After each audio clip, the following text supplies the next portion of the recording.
Imagine a routine morning in the operating theater.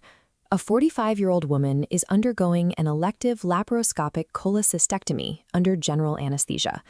The induction goes perfectly. Her airway is secured, standard ventilation is adequate, and the surgical team is just about to begin.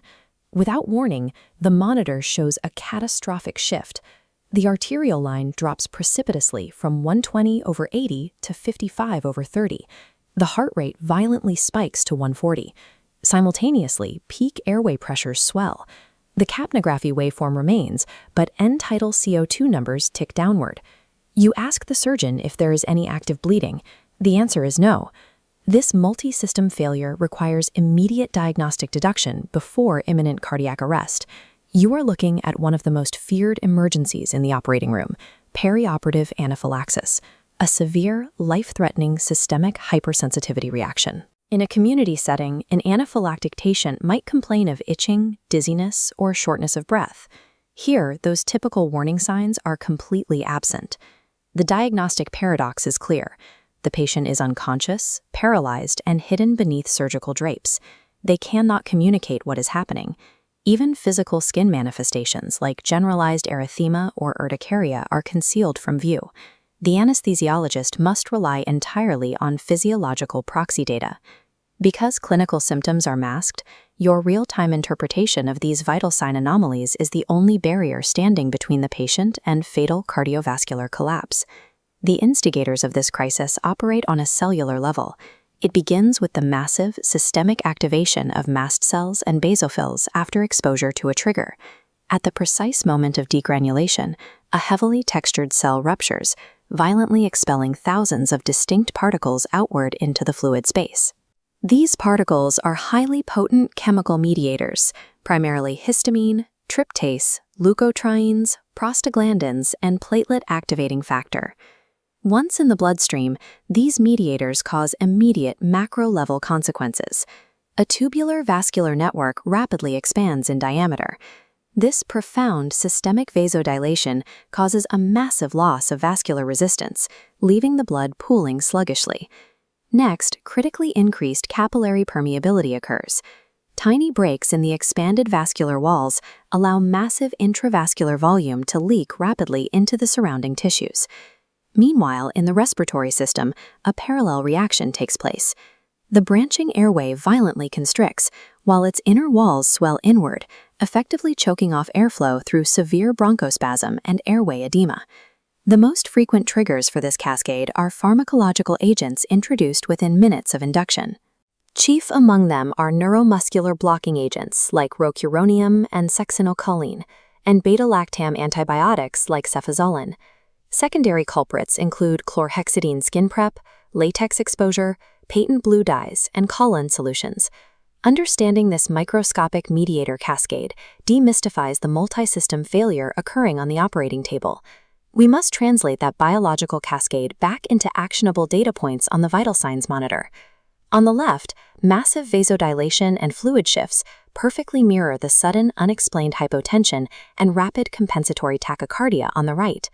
The cellular bronchospasm manifests mechanically as extreme difficulty in mechanical ventilation, resulting in the sharply spiking peak airway pressures, and the drastically reduced venous return creates low cardiac output, producing the shrinking, shallow wave of end-tidal CO2 despite fully functioning ventilation equipment. This creates a strict rule of recognition. Severe, unexplained hypotension, combined with severe bronchospasm immediately after drug administration equals suspected anaphylaxis until proven otherwise. However, diagnostic anchoring is dangerous. Not every episode of severe hypotension is anaphylaxis. A broad differential diagnosis for sudden intraoperative cardiovascular collapse branches from shock into possibilities like hemorrhage, high spinal, pulmonary embolism, pneumothorax, and anaphylaxis. Massive hemorrhage typically lacks severe bronchospasm and can be confirmed or denied by the surgeon visually. Adding spiking airway pressures to the equation effectively eliminates hemorrhage and high spinal anesthesia. To separate anaphylaxis from a pulmonary embolism or tension pneumothorax, evaluate the timeline. The immediate post-induction timing of intravenous drug administration strongly isolates anaphylaxis. Other potential causes, such as myocardial infarction, equipment malfunction, or simple drug overdose, typically lack this precise dual system respiratory and hemodynamic failure signature. Running this rapid, systematic assessment of combined respiratory and hemodynamic data prevents fatal diagnostic delays. The moment you suspect anaphylaxis, execute the immediate mechanical steps. Halt the suspected triggering agent, stop volatile anesthetics, call for additional help, and administer 100% oxygen. Next, begin rapid, massive intravenous crystalloid administration. You must forcefully refill the critically depleted intravascular space caused by the capillary leak. Then comes the absolute, non-negotiable first-line pharmacological treatment, epinephrine. Epinephrine serves three crucial roles. First, it mechanically reverses catastrophic hypotension by forcefully constricting blood vessels and supporting cardiac output. Second, it rapidly relieves bronchospasm by relaxing the airway smooth muscle, allowing you to restore effective ventilation. Third, on a cellular level, epinephrine directly stabilizes the mast cells to halt the ongoing release of destructive mediators. The dose must be carefully titrated based on the patient's clinical response. If hypotension proves refractory to repeated boluses, immediately transition to a continuous epinephrine infusion. Reversal requires a simultaneous two-pronged attack, massive volume replacement to fill the tank, and titrated epinephrine to restore vascular tone and stop the biological leak. A secondary pharmacological phase begins, but only after initial epinephrine stabilization and aggressive fluid resuscitation are complete. Administer antihistamines as adjunctive therapy to block the circulating mediators that have already been released. Corticosteroids are given to reduce inflammation and prevent prolonged or biphasic anaphylactic reactions.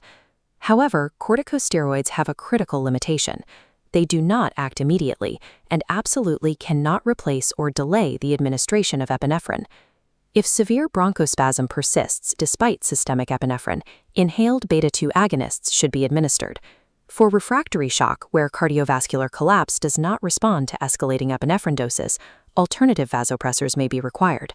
While these secondary medications are vital for managing the tail end of the crisis, they are entirely useless if the initial epinephrine administration is delayed.